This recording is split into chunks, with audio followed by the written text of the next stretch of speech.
Welcome back, Lagos. If you just joined us, well, you're just in time. It's time for Business Express, and guess who's in the house already? It's Rotus. Good morning, Rotus. Baker 19. It's Yes, good to sir. be with you again, sir. Yes, it is. It's Been a good to while. see you. Lagos, good morning to you as well. Don't forget, you can be a part of our conversation. Jump in at any point in time. We're at Smooth 91 FM, and you can use the hashtag Business Express 91 to be a part of the conversation. Also on WhatsApp at 0809 444 0981. All right. So, first week of trading on the stock exchange. We're down. We're at 30,638 points, down by 0.43% for the week. For the year so far, 2.54 is where we're at, actually. No, sorry, we closed at 0.43% on Friday. So far this year, 2.54% is where we're down. As far as trading goes, Lagos, folks still don't have too much confidence in the market, right? So we can't really look at what happened in December as any type of harbinger, at least as far as the end of the month, to where things are going. The folks are still pretty nervous. But Kayode, it's a new year. Are you still planning on registering? Have you started registering? Thought about registering your business yet? Well, now that you mention it, Yeah. I want to register my business. Okay, yes. so it's a new year. Resolutions are everywhere. One of the biggest steps that folks can take towards starting a business for themselves is to go ahead and register it. Yes, you're absolutely right. Register the business. So look, for folks out that are listening to the program, if you register your business, why? Because the CAC, the Corporate Affairs Commission, they announced on their Twitter page that they are extending the cost reduction period for business registration. So this was back in October, I believe it was October 1st or the 2nd.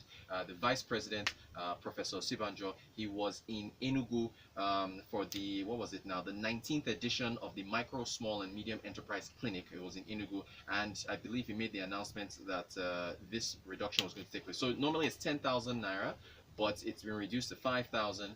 Thought it was going to end as of the end of last year, 2018, but they decided to extend it. So if you're wanting to register your business, you don't have to pay 10,000. It's 5,000. It's a reduction in cost. Now, of course, folks like Yinka, Benga, Kamu, and some of our more cynical listeners who are out there that regularly send in messages. The last time we mentioned this, they did point out that what's the benefits in reducing the cost of registration, but still the cost of business in Nigeria is still very high. Which is a valid question. It's a valid point, yes. But look, to all the cynics, look, even me myself, I tend to be a tad cynical about the business environment.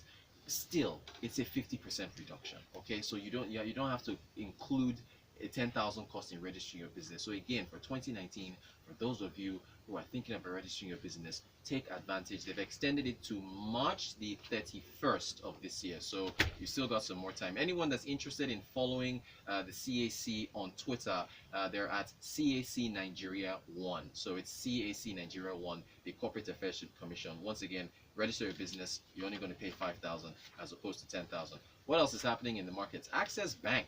I didn't want to revisit Access Bank and Diamond Bank again, but I have to because it's in the news. It's what's happening. Nairametrics has this story here. Their stock is down by 28% since the Diamond Bank merger was announced. The Access Bank was actually one of the losers on the exchange in Friday's closing. I believe the stock was about 8 Naira 15 kobo when the announcement was made.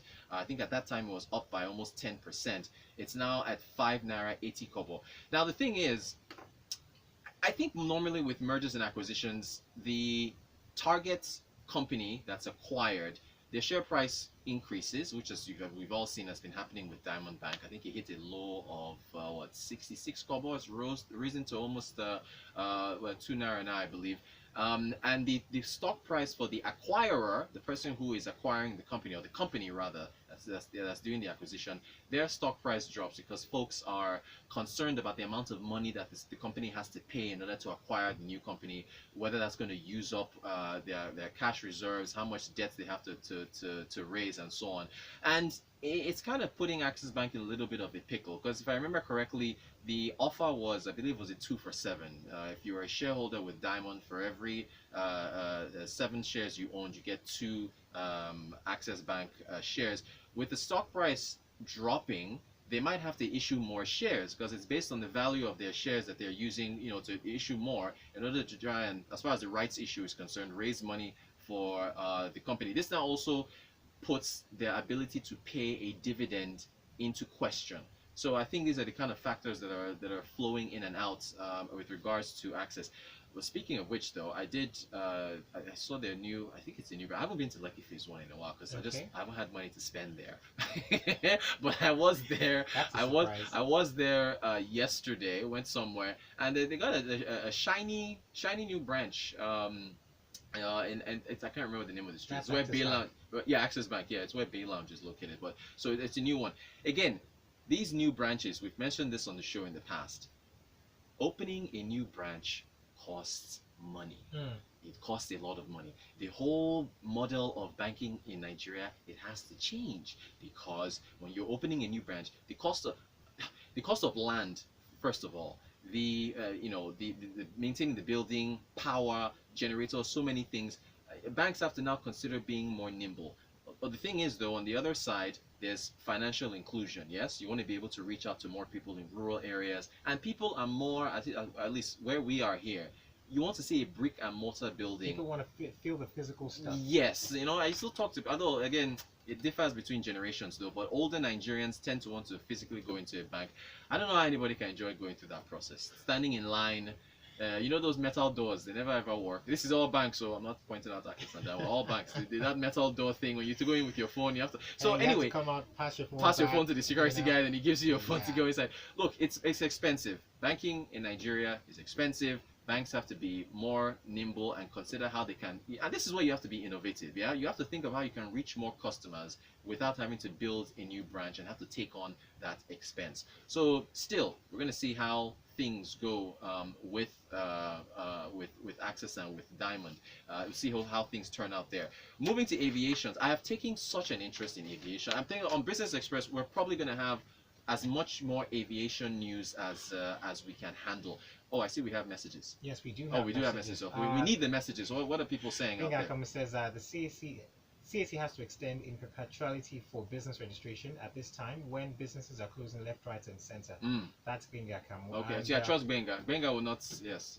Benga, standard Benga. Benga, thanks for your message. And this person here says that Access Bank isn't new. Okay, thank you. And he even has a picture. I think he's one of the people who came for our 9th anniversary party. So. Yeah, look at his WhatsApp. He took a selfie in our building. So thanks for again, I haven't been to Phase 1. I have money. I haven't been there in a while, so I was there yesterday. The branch looked new. Chichi says, hi guys, the Access Bank on Lekki is not exactly new. It's always been there. It was just renovated mid last year. Okay, so it was renovated. You see, this is why we need our listeners. They correct me and they put me on the right path. Thank you, Chichi. I appreciate that. And says, the registration reduction is a... they just want you to be in the tax net. Yeah, that's it. Cynicism. Still, it's 50% less. It is 50% less. Shagun is here. Shagun, good morning. Really quickly, you have about a minute, Shagun, of ARM to quickly talk about the oil market. We're going to be doing our oil watch on Business Express. Yeah, breathe, Shagun.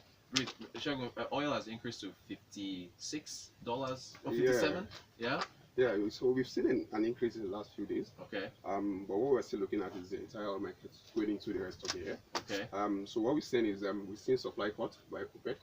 But what we're likely to see is the fact that demand is not going to rise as much.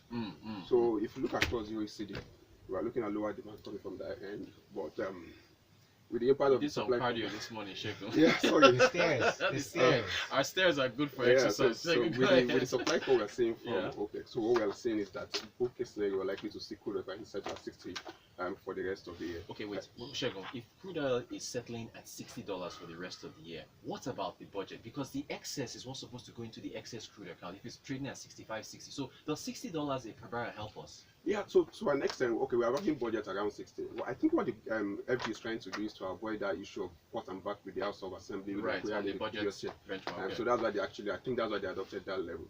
But for the EC, what we saw last year is there was no addition to the EC at all. Because even though oil prices were higher, crude oil production was lower, so they had to offset it. So there was no much addition to the EC. But for the budget this year, what we are seeing is the fact that even despite that the crude oil prices are likely to get to, they are likely to have a 60. But we saw this guy coming back online, Egina, with the 200,000 barrels. But what about, they were not exempted from the cut though? Yeah, so we're looking at between 40 to 50,000. So even if you take that out and you add the additional to it, you're still likely to see also have about 2.1 million barrels per day. So that's still looking good for the budget. Thank you for the oil of the Shegun. At least you got to say something. Kayode, go ahead. Yeah, most definitely. You have to.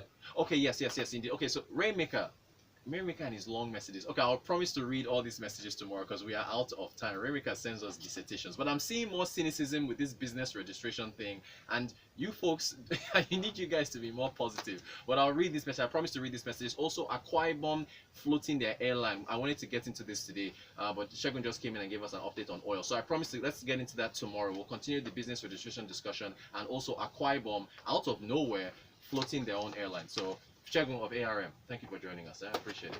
All right, guys. Thank you so much. Don't forget, Lagos, stay close to your radio. More great programming comes your way.